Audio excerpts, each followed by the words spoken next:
स्वागत है आपका पैसा वसूल में। मैं हूं दिनेश गौतम। रिजर्व बैंक के कदमों के बाद जल्द ही आपके लोन की ईएमआई बढ़ सकती है। वहीं आरबीआई ने ग्राहकों के पक्ष में कई कदम भी उठाए हैं। आरबीआई ने जीरो इंटरेस्ट वाली लोन स्कीम पर रोक लगा दी है। अब डेबिट कार्ड से खरीदारी पर कोई चार्ज नहीं लगेगा। साथ ही 1 अक्टूबर से बीमा सेक्टर का कायाकल्प भी होने जा रहा है। एडा की गाइडलाइंस लागू होने के बाद बीमा क्षेत्र में पारदर्शिता बढ़ जाएगी और जितनी भी पारंपरिक बीमा पॉलिसीज हैं उन्हें नए मानकों पर खरा उतरना होगा।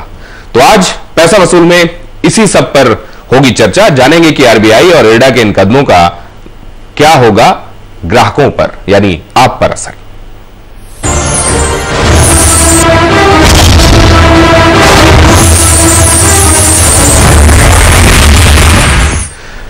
रिजर्व बैंक के कदमों का आपके लोन पर क्या असर होगा, आइए सबसे पहले देखते हैं ये रिपोर्ट। बैंक अब बैंकों को महंगा लोन देगा, इसीलिए आपकी ईएमआई भी बढ़ सकती है। रिजर्व बैंक के नए गवर्नर रघुराम राजन ने रेपो और रिवर्स रेपो में 1/4% की बढ़ोतरी कर दी। अब रेपो रेट 7.5% और रिवर्स रेपो रेट 6.5% होगा। कम समय के लोन लेने के लिए बैंक इसी विंडो का इस्तेमाल करते हैं। Put it this way, the MSF cut we've done today, 75 basis points, affects a significant quantum of funds that are borrowed from the markets through wholesale deposits, bulk deposits, and so on. And the 75 basis point cut there is actually a significant reduction in their cost of funding. Now, set against that, my sense was the 25 basis point CRR, the increase in the repo rate, is really infra-marginal. It's going to affect basically their borrowing on the LAF. So the immediate effect of what we have done is actually reduce the bank's cost of funding. वित्त मंत्री P Chidambaram के सुझाव के मुताबिक सरकारी बैंकों ने अगस्त में रेट नहीं बढ़ाया, लेकिन रिजर्व बैंक की पॉलिसी से ठीक पहले देश के सबसे बड़े bank state bank of India ने बेस रेट में मामूली ही सही लेकिन इजाफा कर दिया। रिजर्व बैंक की मौद्रिक नीति के बाद स्टेट बैंक ने संकेत दिया है कि सोमवार को बैंक लोन रेट पर नया फैसला जारी कर सकता है। निजी बैंक भी अपने होम लोन और कार लोन रेट बढ़ा सकते हैं। वैसे इन बैंकों ने अगस्त से ही बेस रेट बढ़ाना शुरू कर दिया था। निजी क्षेत्र के bank ICICI, axis, yes bank ने अगस्त में ही 1/4 बेस रेट बढ़ा चुके हैं, जबकि एचडीएफसी ने बेस रेट में 0.20% का इजाफा किया था। आइए देखते हैं कि बैंक होम लोन के ब्याज में 1/4% की बढ़ोतरी करते हैं तो आपकी ईएमआई पर इसका क्या असर होगा। मान लीजिए आपके मौजूदा 20 साल के लिए लिए गए 30 लाख के लोन की ईएमआई 29,951 रुपया है। बैंक अगर 1/4% ब्याज दर बढ़ाता है तो आपकी ईएमआई 30,453 रुपया हो जाएगी। इस तरह आपकी ईएमआई 502 रुपये बढ़ जाएगी। घर के अलावा ईएमआई के इस इम्पैक्ट को आप कार लोन पर भी समझ सकते हैं। अगर 5 साल के लिए 5 लाख लोन की मौजूदा ईएमआई 11,133 रुपए है तो 1/4% की बढ़ोतरी के बाद यह 11,194 रुपए हो जाएगी। मतलब आपकी ईएमआई 61 रुपए बढ़ेगी। रिजर्व बैंक के इस फैसले का असर अगले कुछ दिनों में दिखने लगेगा, क्योंकि एक एक करके बैंक अपने फंड की कीमत का आकलन करने के बाद ब्याज दरें बढ़ा सकते हैं। समय के लिए दिल्ली से दीपू राय। और इस पर बातचीत करने के लिए हमारे साथ जुड़ रहे हैं अपना पैसा.com सीईओ हर्ष रुंगटा साहब। रुंगटा साहब, बहुत स्वागत है आपका इस चर्चा में। सबसे पहले तो बात होम लोन से जुड़ी हुई 80-20 स्कीम जो इसकी है, इस स्कीम पर रोक लगाने से आम कंज्यूमर पर किस तरह का असर देखते हैं आप? पहले मैं क्लैरिफाई कर दूं कि आरबीआई ने कोई 80-20 स्कीम पर बिल्कुल भी रोक नहीं लगाया है।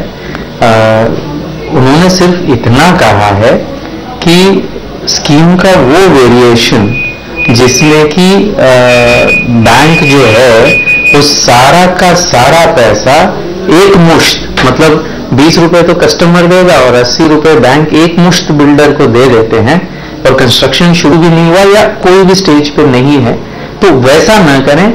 जो भी लोन अमाउंट देना है वो कंस्ट्रक्शन लिंक्ड होना चाहिए, सिर्फ इतना कहा है। कोई उन्होंने बैन नहीं लगाया। इनफैक्ट ये जो स्कीम होती है इसे एडवांस डिसबर्समेंट फैसिलिटी कहते हैं, जहां पर सारा का सारा पैसा बिल्डर को मिल जाता है। ये वैसे भी बहुत ही कम प्रोजेक्ट्स में बहुत ही कम बैंक्स ने किया है, तो ये जो सर्कुलर अफेक्ट करता है ये बहुत ही कम प्रोजेक्ट्स को अफेक्ट करेगा और कहीं पे भी इसमें 2080 पे बैन वाली बात बिल्कुल भी नहीं है। रुंगटा साहब, बैंक, कस्टमर और बिल्डर तीनों इस स्कीम से प्रभावित हो रहे थे, लेकिन दलील है कि घर खरीदारों को इससे ज्यादा नुकसान हो रहा था। ये कैसे? अगर देखें तो मेरे ख्याल से 2080 स्कीम में एक बड़ा नुकसान जो ग्राहकों को हो रहा था वो ये था कि वो समझ नहीं रहे थे कि वो क्या एंटर कर रहे हैं। दो चीजें को उनको समझने में कमी थी। एक तो मोस्ट ऑफ दी जो 2080 स्कीम थी उसमें सिर्फ मोरेटोरियम मिल रहा था आपको, 2 साल का या 3 साल का मोरेटोरियम, यानी कि 2 साल तक ब्याज बिल्डर देगा, उसके बाद आपको देना होगा। और ग्राहक ये समझ रहा था कि मैंने 20 दे दिया, अब बाकी मैं EMI जो है पोजेशन पे दूंगा। तो एक ये जो मिसकम्युनिकेशन हो रहा था, जो ग्राहक को समझ में नहीं आ रहा था, वो उसको समझाया जाए, ऐसा उस सर्कुलर में लिखा है। ये नहीं कहा है कि आप कर नहीं सकते, ये लिखा है कि इसको समझाया जाए। और दूसरा जो एक है कि अगर बिल्डर वो ब्याज नहीं देता है बैंक को, कोई भी कारण से बिल्डर डिफॉल्ट करता है, उसका प्रोजेक्ट डिले हो रहा है या और कोई वजह से वो डिफॉल्ट करता है, तो ये लायबिलिटी ब्याज की कंज्यूमर पर है। ये बात उसे पता नहीं थी और वो कंज्यूमर पे है। अगर वो नहीं उसको चुकाएगा तो उसका सिविल का रिकॉर्ड खराब हो जाएगा। ये सारी रिस्क, ये जो 2 रिस्क थी, एक वो ये समझ रहा था कि मुझे पोजीशन तक अब कुछ नहीं करना, जो शायद कई केसेस में ट्रू नहीं था। दूसरा, अगर बिल्डर पैसे नहीं देता है इंटरेस्ट के बैंक को तो कंज्यूमर को देना पड़ेगा और या उसकी क्रेडिट रिकॉर्ड खराब हो सकती है। ये दोनों जो चीजें हैं, इसके बारे में कंज्यूमर को विस्तार से इसकी रिस्क समझ में आए और उसको समझाया जाए डॉक्यूमेंटेड तरीके से, ऐसा उस सर्कुलर में कहा गया है। लेकिन जो लोग इस स्कीम के तहत लोन पहले ले चुके हैं, अब वो क्या करें? जो ऑलरेडी ले चुके हैं वो तो क्या कर सकते हैं, समझ सकते हैं कि उनकी रिस्क है क्या। और तो मेरे ख्याल से एग्जिस्टिंग प्लेयर्स तो अब जिन्होंने ऑलरेडी लोन ले लिया है, वो क्या कर सकते हैं। इवन बाद वाले भी जो स्कीम है वो है, आरबीआई के सर्कुलर ने सिर्फ इतना कहा है कि उस स्कीम को कंज्यूमर को समझाया जाए बराबर से, उसमें जो रिस्क है वो कंज्यूमर को समझाया जाए। रुंगटा साहब, आपने पहले भी बिल्डर के EMI नहीं भरने पर कस्टमर के नुकसान की बात कही। हम चाहेंगे कि आप थोड़ा और तफसील से समझाएं कि 80-20 स्कीम में बिल्डर के EMI नहीं जमा करने पर खरीदार की क्रेडिट हिस्ट्री कैसे बिगड़ती? हाँ बिल्कुल, जैसे मैंने कहा कि जो भी वो अग्रीड पीरियड है उसमें जो ब्याज बिल्डर देने के लिए एग्री करता है वो वाया अ ट्राइपार्टाइट एग्रीमेंट नॉर्मली होता है। उसमें ये क्लियर लिखा होता है कि अगर बिल्डर वो पेमेंट नहीं देगा बैंक को तो वो लायबिलिटी कंज्यूमर की है, वो बेसिक लायबिलिटी कंज्यूमर की है, बिल्डर कंज्यूमर के बिहाफ पे चुका रहा है। तो अगर वो नहीं चुकाता तो कंज्यूमर पे वो लायबिलिटी आती है, वो अगर नहीं चुकाएगा तो उसका सिविल रिकॉर्ड खराब हो जाएगा। यही रिस्क आरबीआई ने कहा है कि यही रिस्क आप कंज्यूमर को समझाएं कि वो ये रिस्क एंटर कर रहा है। क्या बैंक प्लॉट और उस पर घर बनाने के लिए भी लोन दे रहे हैं और रिजर्व बैंक ने इसको लेकर नियमों में कोई तब्दीली तो नहीं की? हाँ बिल्कुल, प्लॉट और लोन बनाने के लिए बैंक लोन्स देती हैं, कई बैंकें देती हैं, कई नहीं देती। इसे सेल्फ कंस्ट्रक्शन लोन कहते हैं। कई बैंकें सिर्फ प्लॉट खरीदने के लिए भी लोन देती हैं, रेसिडेंशियल प्लॉट। अगर सिर्फ प्लॉट खरीदने का लोन चाहिए तो नॉर्मली आपको स्टेट डेवलपमेंट अथॉरिटी के प्लॉट पर ही फाइनेंस नॉर्मली मिलेगा, या फिर हर बैंक के अपने अप्रूव्ड डेवलपर्स होते हैं, उन्हीं प्लॉट्स पर मिलेगा। अगर आपको घर बनाना है प्लॉट खरीदकर तो सेम चीज है, आपने प्लॉट खरीदा, उसका कॉस्ट आप ले उस पर कंस्ट्रक्शन का क्या कॉस्ट आएगा एक एस्टिमेट ले लें, और अगर प्लॉट ऑलरेडी आपने खरीद रखा है तो उसका जो खर्चा आपका लगा है या आज की जो मार्केट वैल्यू है जो भी कम है उसको आपका कंट्रीब्यूशन माना जाएगा और बैलेंस पे आपको फाइनेंस जो है मिल जाएगा।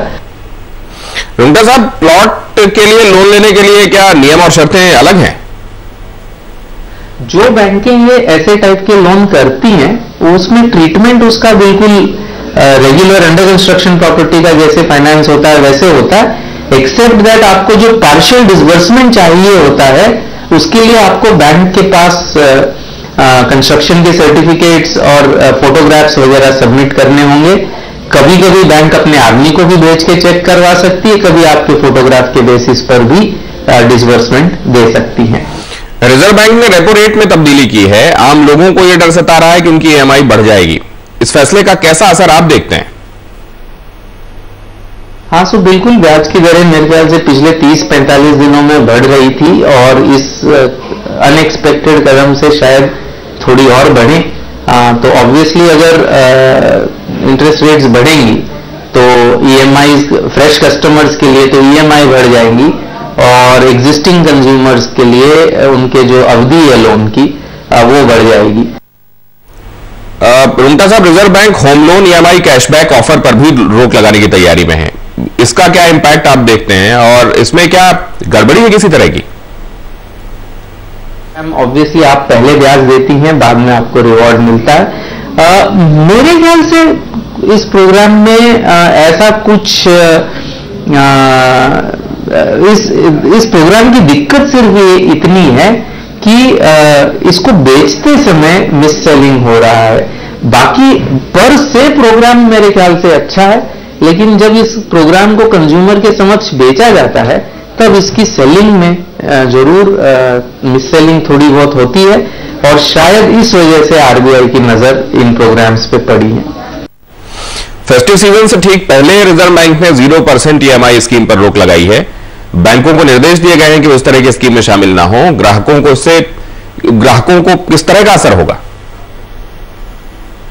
सप्लायर डिस्काउंट ना देके सो कॉल्ड जीरो इंटरेस्ट दे देता था और वो कंज्यूमर्स को बिकता है।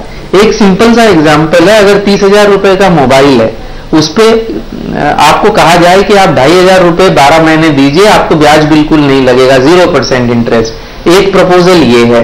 इसमें 3,000 रुपए जो डीलर है वो बैंक को दे देता है, इससे उसको 19-20% बैंक को ब्याज छूट जाता है। सेकेंड ये है कि आपको डीलर ने कहा कि ये 27,000 का फोन है, 30 का नहीं है, 27 का है, इसको आपको 2,500 रुपए देने 12 महीने, यानी ब्याज के 3,000 रुपए आपको बैंक को देने हैं। तो आप मानेंगे क्या?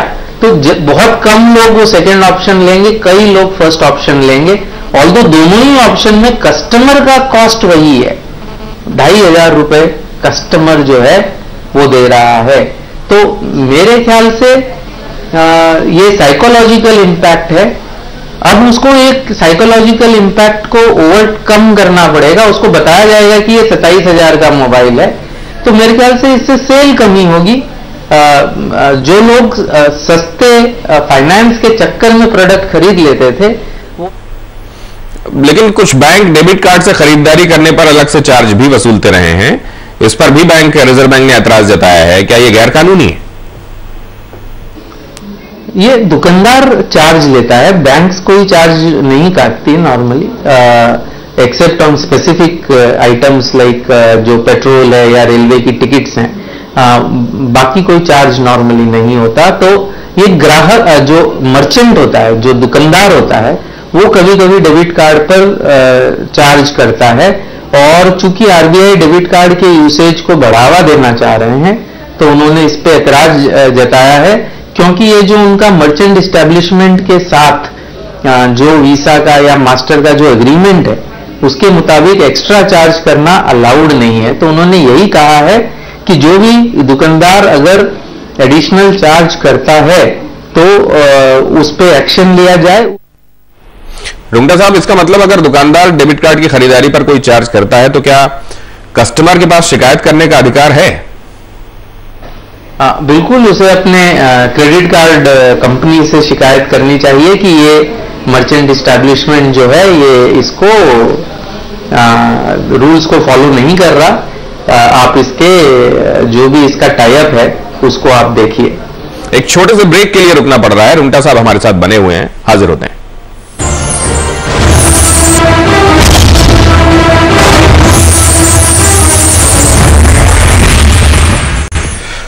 पैसा वसूल में आपका स्वागत है। आरबीआई के नए गाइडलाइंस और उस पर होने वाला आम लोगों पर इंपैक्ट, उस पर हो रही है चर्चा। हर्ष रुंगटा साहब हमारे साथ बने हुए हैं। रुंगटा साहब, 1 अक्टूबर से इंश्योरेंस सेक्टर में कई तब्दीलियां हो रही हैं। आईआरडीए के नए गाइडलाइंस के लागू होने से बीमा पॉलिसी में किस तरह की तब्दीलियां होंगी? बीमा सेक्टर में काफी बड़े बदलाव हो रहे हैं। अगर लाइफ इंश्योरेंस सेक्टर की बात करें तो जो ट्रेडिशनल या पॉलिसीज थी उनमें जो सरेंडर चार्जेस थे वो सब मतलब वो सारी पॉलिसीज जो है, जो कमीशन स्ट्रक्चर्स थे, वो सारे के सारे जो है वो चेंज हो जाएंगे 1 अक्टूबर से। कई कंपनीज को अपने प्रोडक्ट्स को रीफाइल करना पड़ा है और क्लियरली जो ट्रेडिशनल प्रोडक्ट्स हैं वो पहले के मुकाबले में अब थोड़े से बेहतर हो जाएंगे कंज्यूमर की दृष्टि से। इरडा के नियम क्या मौजूदा बीमा धारकों पर लागू होंगे और उन पर असर क्या होगा? नहीं, मौजूदा बीमा धारकों पर नए बदलाव का कोई असर नहीं होगा। जो उनकी पॉलिसीज हैं वो कंटिन्यू रहेंगी। इनफैक्ट इसीलिए बीमा एजेंट्स जो हैं, चूंकि उनके कमीशन कम होने वाले हैं 1 अक्टूबर से, तो जो कमीशन जो बीमा के एजेंट्स हैं वो पुश कर रहे हैं अपने कंज्यूमर्स को कि 1 अक्टूबर से ये मिस सेलिंग हो रहा है कि 1 अक्टूबर से खराब हो जाएगी पॉलिसीज, एक्चुअली थोड़ी सी बेटर हो जाएगी, तो खराब हो जाएगी तो आप उसके पहले ले लें। ऐसा बहुत भयंकर मिस सेलिंग हो रहा है। माना यह जा रहा है कि 1 अक्टूबर के बाद की पॉलिसी में तब्दीलियों का असर कंपनियों के प्रॉफिट पर पड़ेगा। क्या घाटे की भरपाई, वसूली, प्रीमियम को महंगा बना देगी? LIC के मामले में वो अभी तक उसमें सर्विस टैक्स यूज नहीं कर रहे थे दूसरी पॉलिसीज में, वो अब 1 अक्टूबर से उसको भी लागू कर रहे हैं। तो मेरे ख्याल से टू दैट मच एक्सटेंट जो उनकी ट्रेडिशनल पॉलिसीज वगैरह में सर्विस टैक्स भी लागू कर देंगे, तो टू दैट मच एक्सटेंट वो महंगी हो जाएगी, लेकिन वो more than made up by the slightly better dispensation जो है, स्लाइटली बेटर रूल्स जो हैं रिगार्डिंग सरेंडर के जो रूल्स हैं उनसे वो भरपाई उसकी आराम से हो जाएगी। तो रुंगटा साहब, जैसा आप भी कह रहे हैं कि पॉलिसीज की जबरदस्त मिस सेलिंग हो रही है, एजेंट आम लोगों को कह रहे हैं कि कई अच्छी पॉलिसीज 1 अक्टूबर से बंद हो जाएगी, इसमें क्या तथ्य है? तो बिल्कुल सही कह रहे हैं कि 30 सितंबर से उनको बंद करनी पड़ेगी वो पॉलिसीज, लेकिन जो नहीं आएंगी वो उनसे स्लाइटली बेटर है कंज्यूमर्स के लिए, वर्स नहीं है वो। तो मेरे ख्याल से एज ए ग्राहक पहली बात, जब आप बीमा ले रहे हैं तो बीमा और इन्वेस्टमेंट को आप मिक्स ना करें। तो जो ग्राहक इन्वेस्टमेंट पॉलिसीज लेते ही नहीं, उन पे कोई असर नहीं है। ये जो सारी चेंजेस हैं, ये सारी जो इन्वेस्टमेंट बेस्ड पॉलिसीज हैं उनमें है, कोई भी चेंज टर्म पॉलिसी में नहीं है, बिल्कुल भी। क्योंकि टर्म पॉलिसीज में कोई सरेंडर एलिमेंट होता ही नहीं है। उसके जो कमीशन स्ट्रक्चर्स थे वो ऑलरेडी इन लाइन थे और उस पर कोई इफेक्ट भी नहीं हुआ है। और टर्म पॉलिसीज में जो सर्विस टैक्स था वो LIC एनीवे कलेक्ट कर ही रही थी। LIC ने सर्विस टैक्स कलेक्ट करना शुरू किया तो वो already LIC service tax collect कर रही थी। तो जहां तक जो लोग टर्म पॉलिसीज या रिस्क पॉलिसीज लेते हैं उन पर बिल्कुल भी असर नहीं हुआ है। रुंगटा साहब, मेडिकल पॉलिसी में भी तब्दीली हो रही है क्या? कहा जा रहा है कि कैशलेस पॉलिसी का प्रीमियम महंगा होगा।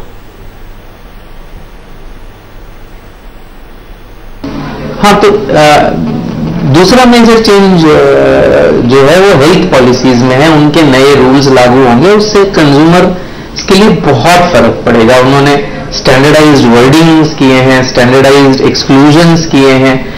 तो इससे एक जो कंज्यूमर की समझ होती है पॉलिसी के बारे में वो जो है मच बेटर हो जाएगी कंज्यूमर्स के लिए, कि वो पॉलिसीज का कंपैरिजन जो है मच बेटर पहले के मुकाबले वो कर पाएंगे। जहां तक महंगा होने का सवाल है, मेरे ख्याल से 1 अक्टूबर से महंगा होगा कि नहीं वो तो कहना मुश्किल है। हो सकता है कोई पॉलिसीज महंगी हो सकता है कोई पॉलिसीज ना हो। वो हर इंश्योरेंस कंपनी अपने हिसाब से करेगी, क्योंकि कई इंश्योरेंस कंपनीज की health insurance policies already compliant थी तो उन पे कोई शायद असर ना गिरे।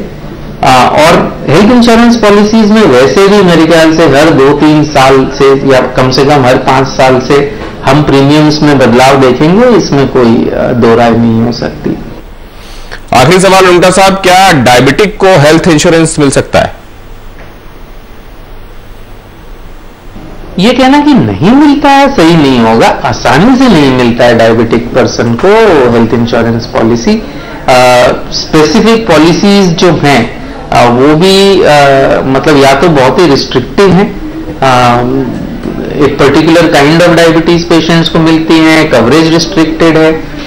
तो लेकिन अब जो है काफी मेरे ख्याल से इसमें बदलाव आ रहे हैं, क्योंकि इतना बड़ा भारत का हिस्सा जो है वो डायबिटीज से ग्रस्त है। तो अब स्पेसिफिक पॉलिसीज निकलनी शुरू हो गई है। कई जो जैसे बैंकों का टाई अप है या इंश्योरेंस, नेशनलाइज्ड इंश्योरेंस कंपनीज हैं, वो ऑफर करती हैं।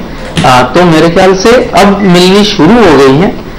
अगर आप डायबिटिक हैं तो सब कुछ डिस्क्लोज करके लीजिए, आपको पॉलिसी थोड़ी महंगी भी मिलेगी, लेकिन कम से कम क्लेम के समय आपका प्रॉब्लम नहीं आएगा। रुंगटा साहब, बहुत बहुत धन्यवाद, आपने वक्त निकाला, हमारे साथ चर्चा में आप जुड़े। और आज पैसा वसूल में इतना ही। एक छोटे से ब्रेक के बाद एक अहम पेशकश लेकर हाजिर होंगे।